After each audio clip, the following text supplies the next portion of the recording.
আসসালামু আলাইকুম, welcome to হালকেনস্টাইন। So অনেকে তোমরা বলছো ভাইয়া বিডি ইউনিট নিয়ে ভিডিও বানান, স্পেসিফিক্যালি বি ইউনিট অর্থাৎ বেসিক্যালি আমি বলি এক এক ভার্সিটিতে এগুলো এক এক নাম দেয়। যাদের হলো ভাইয়া বাংলা, ইংলিশ আর জিকের উপর ভর্তি পরীক্ষা হবে তাদের জন্য এই ভিডিওটা। সো কিভাবে পড়লে আমরা আগামী 60 দিনে বি ইউনিটে একটা সিট নিশ্চিত করতে পারবো। প্রথমত আমাকে বুঝতে হবে যে আমাদের নেক্সট 60 ডেজে যদি আমরা খুব চেষ্টাও করি আমাদের 100% প্রিপারেশন নেওয়া পসিবল না। This time is very much impractical এবং এটা অন্যায়, কিন্তু এই নিয়ে কান্দাকাটি করাটাও আমাদের হাতে অপশন নাই। সো আমাদেরকে এখন এই মোমেন্টে এই 60 দিনের মধ্যে যতটুকু করা যায় ততটুকু করতে হবে। আসার কথা হইল যে যদি আমি 60 দিনে 75% পড়াশোনাও করি তাও that is more then enough. অর্থাৎ আমার 75% পড়াশোনাও কিন্তু আমার জন্য মোর দেন ইনাফ হয়ে ধরা দিবে। তো সেক্ষেত্রে এই 75% কি কেমনে পড়বো সেগুলোর ইচ অ্যান্ড এভরি ডিটেলস নিয়ে কথা হবে। এবছর আমার খুব কাছের একজন family member BD unit preparation নিচ্ছে, সো তাকে ডিরেক্টলি মেন্টরিং আমি করতেছি। তো সেক্ষেত্রে আমার মনে হয় আমি আরও একটু ইনসাইট তোমাদের প্রিপারেশনের ক্ষেত্রে দিতে পারবো। প্রথম যে ইস্যুটা আমি তোমাদের ক্ষেত্রে নোটিস করছি সেটা হলো avoid content paralysis. Content paralysis মানে কি? যখন আমি আমার সেই নিকটাত্মীয়র কাছে গেলাম বিডি ইউনিট প্রিপারেশন যে নিচ্ছে, আমি তার টেবিলে আবিষ্কার করলাম নিয়ার অ্যাবাউট 50টার মতো বই, 50+ বুকস। সো সে তার কোচিং থেকে 16টার মতো বই পাইছে। সে বিভিন্ন পাবলিকেশনের 4টা বই কিনছে, 4টা বা 5টা বই কিনছে। তারপরে তার কাছে কিউএনের বইগুলো আছে, তারপরে তার কাছে প্যানশিয়া, হ্যান ত্যান, মাস্টার বই, অ্যাপেক্স বই, অভিযাত্রী বই, জোবায়ের জিকে বই, মানে আল্লাহ দুনিয়া ডি ইউনিটের যত বই, highlight, GK highlight, question bank, এরকম করে তার কাছে 25টা বই দেওয়া আছে। কিন্তু সে দেখা যাচ্ছে ডেইলি উইকলিতে সে 40% মার্কসও তুলতে পারতেছে না। এবং তাকে আমি যখন জিজ্ঞেস করলাম যে ভাই তোমার নাম্বার এত কম কেন আসতেছে, সে যেটা বললো যে আমি আসলে পড়বোটা কি তা তো বুঝা পাচ্ছি না, কারণ এক বাংলা তো 5টা সোর্স থেকে পড়া যাচ্ছে না। তো এটাই হলো তোমাদের প্রথম ইস্যু, যে তোমাদের এটা বুঝতে হবে যে বাংলা, ইংলিশ, জিকে, যেমন ফিজিক্সের একটা সিলেবাস আছে, কেমিস্ট্রির একটা সিলেবাস আছে, ম্যাথের একটা সিলেবাস আছে, যে এইচএসসির 12টা 24টা চ্যাপ্টার থেকে কোশ্চেন আসবে। তোমাকে যদি আমি কোশ্চেন করি ভাইয়া জিকের আন্তর্জাতিক বিষয়াবলীর সিলেবাস বলো, তোমার কাছে কি কোনো সিলেবাস আছে? এটা কি বিসিএস এর সিলেবাস, প্রাইমারি সিলেবাস, নাকি ঢাবির ডি ইউনিট কোনো বা বি ইউনিট কোনো স্পেসিফিক সিলেবাস পাবলিশ করে যে এই কয়টা টপিক থেকেই আমি কোশ্চেন করব? উত্তর হলো তোমাদের কোনো কিছুরই সিলেবাস নেই, না তোমাদের বাংলা সিলেবাস আছে, না তোমার ইংলিশের সিলেবাস আছে, না তোমাদের জিকে সিলেবাস আছে। ফলশ্রুতিতে তোমরা একটা ইনফিনিটি সিলেবাসের মধ্যে পড়াশোনা করো যেটার কোনো শেষ নাই, এবং ফলশ্রুতিতে তোমাদের কাছে মনে হয় যে আমি সব পড়বো। বাট তুমি ভুলে যাও তুমি একটা মানুষ, তোমার ব্রেনের একটা ক্যাপাবিলিটি আছে, একটা লিমিটেশন আছে। ফলশ্রুতিতে তুমি যখন এত বেশি পড়াশোনা করতে যাও 100% তুমি ধরা খায়া যাও। এবং অনেক কিছু পড়তে যায় ব্রেনে যদি তুমি 100 ইনপুট দাও, যেহেতু 100টা ইনফরমেশন প্রত্যেকটাই ডিসঅর্গানাইজড, যার কারণে তোমার ব্রেন ডিসঅর্গানাইজড ইনফরমেশন বেশি মনে রাখতে পারে না, তোমার ব্রেনে অ্যাকচুয়াল ইনপুট যায় 20। ফলশ্রুতিতে তুমি প্রতিদিনই হয়তো বা 3-4 ঘন্টা, 5 ঘন্টা, 10 ঘন্টা পড়তেছো, কিন্তু তোমার ব্রেনে কোনো পড়া মনে থাকতেছে না। সো তোমাকে প্রথমত এই কন্টেন্ট প্যারালাইসিস থেকে বের হইতে হবে। এইটাতে যে ঢুকছো তারার সিম্পল কয়েকটা লক্ষণ বলি। এক হলো তোমার ফোনে মিনিমাম 4টা কোর্স কিনা আছে অনলাইনে, তুমি মিনিমাম 2টা অফলাইন কোচিংয়ে ভর্তি আছো, তোমার টেবিলের সামনে 10-এর বেশি বই আছে। 4 হলো তুমি লিটারালি 2 থেকে 3টা জায়গায় এক্সাম দিচ্ছ। প্রথমত এগুলা সব বাদ দিতে হবে, সব বাদ দিয়ে তোমাকে চুজ করতে হবে, চুজ ওয়ান প্লেস, অর্থাৎ একটা মাত্র বই, একটা মাত্র কোর্স, একটা মাত্র অফলাইন কোচিং সেন্টার, শেষ। অর্থাৎ যদি তুমি বই চুজ করো, হইতে পারে তুমি কোচিংয়ের এক সেট বই চুজ করবা, অন্য কোনো সিঙ্গেল বাংলার বই, ইংলিশের বই, জিকের বই যদি আমি তোমাকে বলেও দিই যে এই বই থেকেই হুবহু বা ঢাবি স্যারেরা কোশ্চেন করছে, আমি নিজ চোখে দেখে যাচ্ছি, তা বলবো ভাই ধন্যবাদ আপনার সাজেশনের জন্য, কিন্তু ভাই আমি এইটাই পড়বো। কারণ তোমরা যদি অসীম পড়া পড়ো, তোমার ব্রেনের পাওয়ার অসীম না। এবং মনে রাখতে হবে তোমাদের মধ্যে মেজরিটি কেন, তোমরা 100% মানুষজনই এই পড়াটা আগে পড়ো নাই। অর্থাৎ তোমরা যারা আর্টস কমার্স থেকে আসতেছো, তোমাদের বাংলা, ইংলিশ, জিকে অ্যাডমিশন ক্যালিবারের পড়াই নাই। তোমাদের যারা সায়েন্স থেকে আসতেছো, তোমরা তো বাংলা, ইংলিশ, জিকে চোখেও দেখো নাই। সো এটার সাথে দূর দূরান্তে তোমার অ্যাডমিশনের পড়ার কোনো সম্পর্ক নাই। So choose one place. যদি অনলাইনে অ্যাডমিশন কোর্স করতে হয় রেকর্ডেড ভার্সনে সবচেয়ে শর্ট টাইমে, তাহলে আমাদের বিডি ইউনিটের কোর্সটা নিতে পারো ডেসক্রিপশন থেকে। এটার কুপন হলো AD20। যদি তোমাকে একটা সিঙ্গেল বই চুজ করতে হয়, যদি তোমাকে 3টা বইও না, যদি একটা বই চুজ করতে চাও, তুমি আমাদের বিডি ইউনিট অ্যানালাইসিস মেগাবুক চুজ করো। বাংলা, ইংলিশ, জিকে একটা মলাটের ভিতরে জাস্ট প্রিভিয়াস ইয়ারের কোশ্চেন টাইপ ওয়াইজ এবং সেই কোশ্চেনের সাথে রিলেটেড থিওরি, দ্যাটস ইট। এর বাইরে একটি লাইনও নাই। এবং এই বইটা নেওয়ার ক্ষেত্রে রকমারিতে একটা কুপন ইউজ করতে পারো, সেটা হলো Q&A। মনে রাখতে হবে এই মোমেন্টে একে যেমন টাইম কম, দুয়ে ঠিক তেমনই আমার রিসোর্সও রাখতে হবে কমায়। কারণ কম সময়ে 20টা বই যখন টেবিলের সামনে আমি দেখি, আমার ব্রেন প্যানিক মুডে চলে যায় যে ভাই এতগুলো কেমনে পড়বো। সো আজকে আমার এই ভিডিওটা পজ করো, রাইট নাও পজ করো, পজ করে যায় টেবিলে বসে চুজ করো, তারপর আরেকবার ভিডিওটা দেখবা। চুজ করো যে কোন বইটা আমি পড়বো, কোন সিরিজটা আমি পড়বো, একটা চুজ করবা। কোন কোর্সটার ক্ষেত্রে যে একটা নতুন কোর্স কিনলাম, যেমন আমাদের কোর্সে ফেসবুকে তোমাকে জীবনে ঢুকতে হবে না, আমাদের অ্যাপ থেকে ক্লাস করবো। আমি বলবো অনলাইনে সব ক্লাস করার দরকার আছে জীবনও না, কোর্স কিনে সুন্দর মতো যে ক্লাসটা লাগবে, যেদিন লাগবে সেদিন ক্লাসটা করবো আমাদের হালকেনস্টাইন অ্যাপ থেকে। দ্যাটস ইট, ঠিক আছে? একটা জায়গা চুজ করো, তোমার লাইফ অনেক ইজি হয়ে যাবে, তুমি অনেক কনফিডেন্ট হবা। তোমার এই কাজটাকে বলা হয় ডিক্লাটারিং। এবং কন্টেন্ট প্লাস প্যারালাইসিস থেকে যখন তুমি বের হবা, তুমি দেখবা অটো তুমি ব্রেনটা গুড ফিল করছো। রুমের যে টেবিলে পড়ো সেই টেবিল থেকে বইগুলো সুন্দর মতো অন্য জায়গায় নিয়ে যাও, পারলে অন্য একটা রুমে রাখে আসো যাতে তোমার চোখে না পড়ে, এবং সামনে শুধু সে কয়টা বই রাখো এবং নিজেকে বলো যে ভাইয়া এই যে 6টা বই বা 4টা বই বা একটা বই, এইটা পড়লে ইনশাল্লাহ চান্স হবে। আমি কি এইটার 100% পড়তে পারবো কিনা? একটার 100 পড়লেই তোমার চান্স হয়ে যাবে ইনশাল্লাহ। কিন্তু তোমরা এত কিছু পড়তে যাও যে ফলশ্রুতিতে একটাও মনে থাকে না। এটা হলো প্রথম পয়েন্ট। এরপরে আসো দ্বিতীয় যে সোর্সটা পড়তে হবে, সেটা হলো কোশ্চেন ব্যাংক। একটা জিনিস বুঝতে হবে যে যেহেতু ভাইয়া আমার সিলেবাস নাই, এটা হলো আক্ষরিক অর্থে, বাট ইন রিয়েলিস্টিক ওয়ার্ডস আমাদের কি সিলেবাস নাই? 100% আছে। যদি তুমি ঢাকা বিশ্ববিদ্যালয়ের লাস্ট 20 বছরের বাংলা, ইংলিশ, জিকে কোশ্চেনকে উইথ থিওরি একসাথে করে, সেটা এইটুকু একটা বইয়ের জন্ম দিবে, মাত্র এইটুকু। অর্থাৎ বিভিন্ন বিশ্ববিদ্যালয়, যে ঢাকা বিশ্ববিদ্যালয়ের প্রিপারেশন হয়েছে তার তো আর জাবি রাবি চবি নিয়ে চিন্তা করার দরকার নাই। অন্য সব বিশ্ববিদ্যালয় এই স্ট্যান্ডার্ডটাই ফলো করে, অর্থাৎ বিগত বছরের কোশ্চেনের যে টপিক। এখন দেখো পৃথিবীতে রাজধানী আছে 196টা দেশের, 196টা থেকে কি কোশ্চেন আসতেছে? 196টা দেশের মুদ্রা থেকে কি কোশ্চেন আসতেছে? বাংলাদেশের নদনদী আসে 700-800-র উপরে, 700-800টার মিলনস্থল, উৎপত্তিস্থল কোন জেলা দিয়ে প্রবাহিত হয়েছে, সেগুলো কি কোশ্চেন আসতেছে? উত্তর হলো না। অর্থাৎ দেয়ার আর স্পেসিফিক থিংস। বাংলাদেশের ইতিহাস তোমার মনে করো ব্রিটিশ আমল থেকে এখন পর্যন্ত সব জায়গা থেকে কি কোশ্চেন আসতেছে? উত্তর হলো না। ইউ হ্যাভ টু নো যে কোথা থেকে আসতেছে, এবং শুধু ওই জায়গাগুলো বারবার পড়া। ইংলিশ আমার আর্টিকেলই যদি প্র্যাকটিস করি, যে কোনো বইতে আর্টিকেলের প্র্যাকটিস দেওয়া হচ্ছে 600, বাট 600টা কি ঢাবিতে আসতেছে? উত্তর হলো না। সো বিগত বছরের কোশ্চেন ব্যাংক পড়তে হবে। তুমি সাম্প্রতিক নিয়ে কোনো চিন্তা করবা না, এখন পড়ারও দরকার নাই, খালি চোখ কান একটু খোলা রাখবা। একদম ভর্তি পরীক্ষার আগে আগে, লাস্ট 1 মাস আগে, ভর্তি পরীক্ষার যেদিন সার্কুলারটা দিবে ওই দিন বাজারে যায় হাইলাইট কিনে আনবা, যে কয়টা পারো, জাস্ট টাকা হাইলাইট পড়ে যাবা, that's it.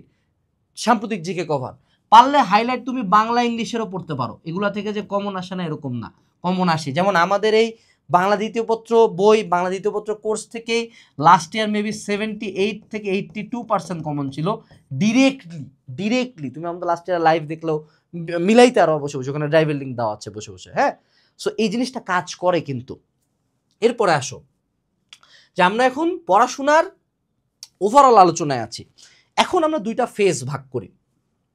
So phase one হইলো আমাদের যেটা কমপ্লিটিং ফেজ, অর্থাৎ আমাদেরকে এখন ফেজ ওয়ানে, তো এই ভিডিও যখন তুমি দেখতেছো আজকের দিন থেকে মোটামুটি 30 ডেজ টাইম তুমি নিবা, এবং এই 30 ডেজে তোমার টার্গেট থাকবে বাংলা, ইংলিশ এবং জিকে মিলায় তুমি দিনে 3টাই পড়বা, অবশ্যই সাফল করে, হ্যাঁ। দিনে 3টাই পড়বা, টোটালে তোমাকে 4টা টপিক কমপ্লিট করতে হবে। সো হইতে পারে আজকে তুমি বাংলার এক কথায় প্রকাশ পড়লা, ইংলিশের আর্টিকেল পড়লা, জিকের বাংলাদেশের মুক্তিযুদ্ধ পড়লা, আর যেহেতু 4 নম্বর টপিক আছে তার মানে বাংলা প্রথম পত্রের আবার অপরিচিতা তুমি পড়লা। এই যে 4টা টপিক তোমাকে আজকের মধ্যে করতে হবে। কেমনে করবা? It's up to you. If you die, এই পরিমাণে মোটিভেশন এবং রেজিলিয়েন্স নিয়ে টেবিলে বসতে হবে যে ভাইয়া আজকে শেষ হবে মানে শেষ হবে, আজকের রহিম টেবিল থেকে উঠবে না যতক্ষণ পর্যন্ত শেষ না হয়। তাহলে দেখবে ঠিকই শেষ হয়ে গেছে। কিন্তু তুমি লাইক হবে যাবে দিনে 2 পেজ 4 পেজ, এমনি জীবনে চান্স হবে না, জীবনে না। অন্য কথা হইতে পারে হয়তো বা, ঢাবিতে তো আরও হবে না। তো একটু বুঝতে হবে। এরপরে আসো, সো প্রথমে যেটা আমি করবো, এই 4টা টপিক ডিফাইন করছি আমি, এবং আমি এই ভিডিও সাথে সাথেই রাইট নাও একটা রুটিন বানাবো। আমরা যেটা করব, প্রত্যেকটা বইয়ের সূচিপত্র খুলবো, দেখাই তোমার। এই যে দেখো, তুমি এটা সূচিপত্রে আসো, এখানে সুন্দর মতো টপিকগুলো দেওয়া আছে না? হ্যাঁ, এই যে টপিকগুলো দেওয়া আছে না? এখানে ধরো 23টা টপিক আছে, তুমি এরকম 4টা করে টপিক পাশাপাশি লেখো, প্রত্যেকটা টপিকের পাশে সাল দাও। ঠিক আছে, সাল বলতেছি, তারিখ দাও, তারিখ কত তারিখে শেষ করতে চাও, দেন ওইটা সুন্দর মতো টেবিলের মধ্যে লাগিয়ে দাও। এই রুটিনটা কবে বানাবা ভাইয়া? এই ভিডিও শেষ হওয়ার সাথে সাথে সাথে সাথে। যে কোনো কাজ করার সবচেয়ে পারফেক্ট টাইম কখন বলো দেখি? আজকে, কালকে না, রাইট নাও, রাইট নাও রুটিনটা বানাইলা। এরপরে আসো, সেটা হলো আমাদেরকে ফেজ 1-এ ডেইলি 4টা টপিক পড়তে হবে এবং এটার সাথে একটা রুটিন বানাইতে হবে, রাইট? 2 নম্বরে আমি যেটা কিভাবে পড়বো একটা টপিক, প্রথমে একটা টপিকের উপর আমি একটা সিম্পলি ক্লাস করব। ভাইয়া অফলাইনে তো রুটিন ধীরে ধীরে আগাচ্ছে, এটা তো তোর ইস্যু ভাইয়া, এটা তো আমার ইস্যু না। এটা কি তোর ভর্তি পরীক্ষার কমিটিরে বলবি যে ভাইয়া আমার প্যারাগন ফোকাস খুব ধীরে ধীরে আগাইছে, আপনি একটু কোশ্চেনটা একটু হালকায় দেন আর কি, কারণ আমার তো ঢাবির মাত্র 7 দিন আগে সিলেবাস তারা শেষ করছে। না, ভর্তি পরীক্ষা doesn't care about your coaching centre, you care about your coaching centre. So coaching সেন্টারের মতো যাক। তুমি ভাইয়া বাসার মধ্যে তোমার অনলাইনে ছিল না, কোর্স ছিল না, ক্লাস ছিল না, সুন্দর মতো অনলাইন থেকে ক্লাস করবা, গেল। এর পরবর্তীতে যে কোনো একটা বই থেকে শুধুমাত্র টপিকটা পড়বা।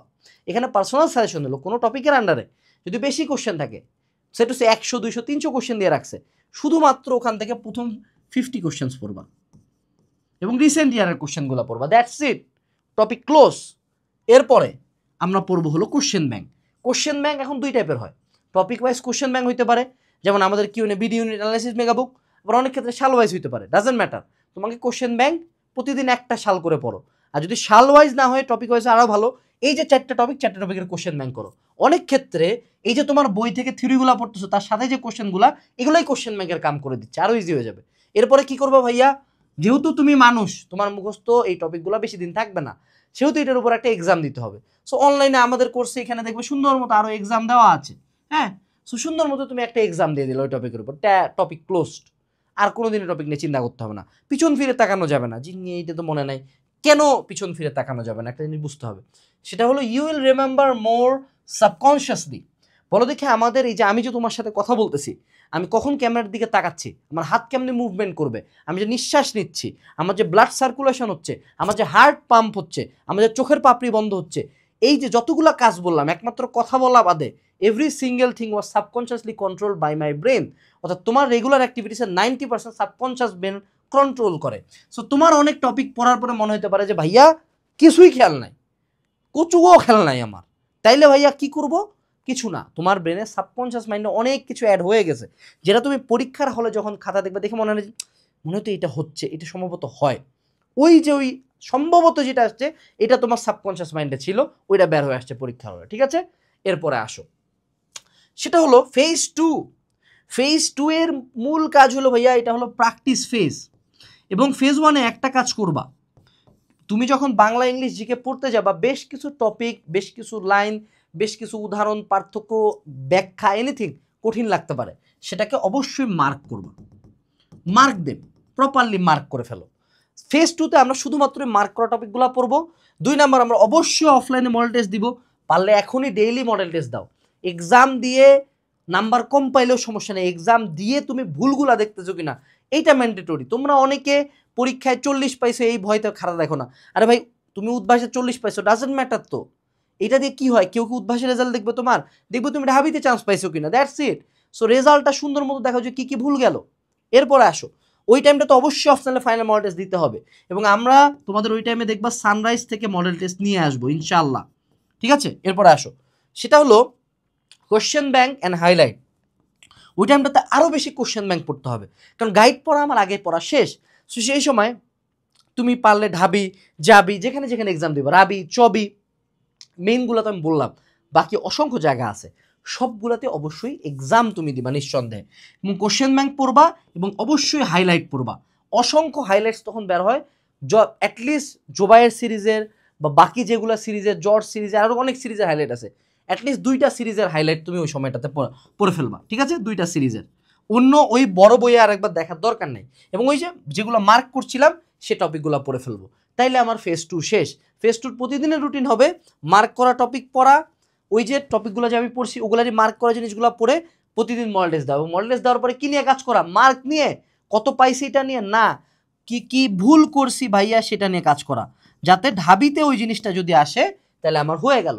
ভাইয়া রিটেন নিয়ে কি করব? রিটেন হলো ভাইয়া যে কোনো গাইডে তুমি যখন বাংলা ইংলিশ জিকে পড়তেছো ওগুলার মধ্যেই রিটেন দেওয়া আছে, ওগুলা দিয়েই হয়ে যাবে। তোমাদের রিটেন কোশ্চেন তোমার সায়েন্সের মতো অত কঠিন আসে না, তোমাদের রিটেন কোশ্চেন সিন কম্প্রিহেনশন আসে, তোমাদের হলো অনুচ্ছেদ মনুচ্ছেদ দিয়ে দেয় বাংলা দ্বিতীয় পত্র। সো তোমার গাইডের মধ্যে যেগুলো দেওয়া আছে, যেই সোর্সটা তুমি চুজ করছো সেই সোর্সে যতটুকু রিটেন দেওয়া আছে ভাইয়া অতটুকুই পড়ো, এটার জন্য স্পেশালি কোনো কিছু পড়তে যাও না, কারণ তোমার এমসিকিউই মনে থাকে না। তোমরা এমসিকিউতে এমন মার্ক তুলতে পারো না যেটা দিয়ে তোমার পাস হবে, রেদার দেন তুমি রিটেন নিয়ে চিন্তা করতেছো। সে এমসিকিউতে আগে একটা মার্ক তুলো যেটার কারণে তোমার রিটেন খাতাটা জাজ হবে। এখন স্পেসিফিক্যালি অনেকে বলতে পারো ভাইয়া ইংলিশ নিয়ে একটু সাজেশন দেন, আমি একটু ইংলিশ নিয়ে 2টা কথা বলে ভিডিওটা শেষ করব। দেখো, যখন আমরা ইংলিশের ক্লাস করাই আমরা টিচারদেরকে বলি যে আপনারা রুলস একবার পড়ায় দেন, ওকে রুলস পড়তে হবে, বা রুলস পড়ানোর পরে 5-6টা এমসিকিউ বা 10টা এমসিকিউটার উপর করান। তোমার রুলস পড়ে কয়টা রুলস মনে থাকে, রেদার দেন তুমি এমসিকিউ যদি সলভ করো এবং ওই এমসিকিউর সাথে রুলস কানেক্টেড থাকে, that's fur more beneficial. So ইংলিশের ক্ষেত্রে প্র্যাকটিস আরও বেশি করো রেদার দেন রুলস পড়াচ্ছে। ইংলিশের লাস্ট একটা কথা বলে শেষ করি, সেটা হলো ভোকাবুলারি। এইটা নিয়ে অনেকে পেইন খাচ্ছ যে ভাইয়া আমাকে ওয়ার্ডস বার্ড ধরাই দিছে, বা সাইফুডসের বই ধরাই দিছে, এত মোটা একটা বই, ভাইয়া 10টা ওয়ার্ডও মনে থাকে না, এতগুলা ওয়ার্ড কেমনে মনে থাকবে? আমি বলবো ওগুলা বই ফেলাও। যতগুলা বিগত বছরের কোশ্চেন ব্যাংক আছে, তুমি সব জায়গার ইংলিশ কোশ্চেন পাচ্ছ না, এটা সিনোনিম অ্যান্টোনিম হোক অন্য যে কোনো আইটেম হোক, প্রত্যেকটা কোশ্চেন এবং তার অপশন রিডিং পড়বা, এগুলার মধ্যে যেই ওয়ার্ডটাই তোমার অচেনা লাগবে, যেই মোমেন্টে যে ওয়ার্ডটা আমি জানি না, সাথ ফোন বের করে ওই ওয়ার্ডটা সার্চ করে ওটার বাংলা মিনিংটা পাশে লিখবা। অর্থাৎ তোমার যে বইটা হবে প্রত্যেকটা যাতে খুবই দাগানো থাকে, সে টু সে ধরে নাও। আমি এইখানে ইংলিশে চলে যাই, চলো। এই যে ধরো ইংলিশের এইখানকার একটা ওয়ার্ড আমি চুজ করলাম যে আমি এখানে পড়তেছি, আমি কিন্তু অপশন এবং কোশ্চেন দুইটাই দেখবো। এখানে অ্যাভেইল মানেটা আমি জানি না, সো অ্যাভেইল আমি মার্ক করে এখানে টান দিয়ে লিখে দিব অ্যাভেইল মানে সে টু সে যোগ্যতা অর্জন করা, সে টু সে। হ্যাঁ, বা ধরো এখানকার কোনো একটা ওয়ার্ড যে তাজমহল, ফ্যান্টাস্টিক ওয়ার্ডটা আমি জানি না। অর্থাৎ পুরা ইংলিশ বইটাই, পুরা ইংলিশের যে কোনো গাইড বা যে কোনো কোশ্চেন ব্যাংকে আমার হলো সিনোনিম অ্যান্টোনিম বই, প্রত্যেকটা লাইন এবং অপশনে আমি যেই জায়গায় যে ওয়ার্ডটা জানবো না ওটার অর্থটা তুমি লিখে দাও। এমনি তোমার প্র্যাকটিক্যালি দেখো, তুমি অর্থটা প্রথমে দেখতেছো, সার্চ করতেছো, দেন লিখতেছো, ব্রেনে 4বার ইনপুট দিচ্ছ তুমি, ওভাবে বেশি মনে থাকবে রেদার দেন গাছের পাতায় সবুজ, গাছের পাতায় সবুজ, এমনি বারবার পড়ে পড়ে সিনোনিম অ্যান্টোনিম মনে থাকবে না। এটা বুঝতে হবে যে তুমি হিউম্যান। এবং হ্যাঁ, এটা অনেকের মনে থাকতে পারে যারা বিডি ইউনিটের পড়াশোনা একদম ফার্স্ট ইয়ার থেকেই চিন্তা করছে না আমার ঢাবি ল লাগবে, সেক্ষেত্রে দ্যাটস হিজ স্টোরি। বাট যারা কম সময় আসে পড়তে যাচ্ছ তাদের জন্য এই প্রসেসটাই সবচেয়ে বেটার প্রসেস। এবং আমি নিজে এমনি ভোকাবুলারি পড়ে পার হয়েছি কিন্তু, ঠিক আছে? I was like very good at English, to be honest, still now আমি ইংলিশে যথেষ্ট ভালো, আল্লাহর রহমতে। সো এই ছিল ওভারঅল আমার তোমাদের প্রতি সাজেশন। আমাদের কোর্স এবং আমাদের বই, এটা বলতে পারি মার্কেটে সবচেয়ে কম্প্যাক্ট, সবচেয়ে ছোট, তোমার জন্য শেষ করতে সবচেয়ে সুবিধা হবে।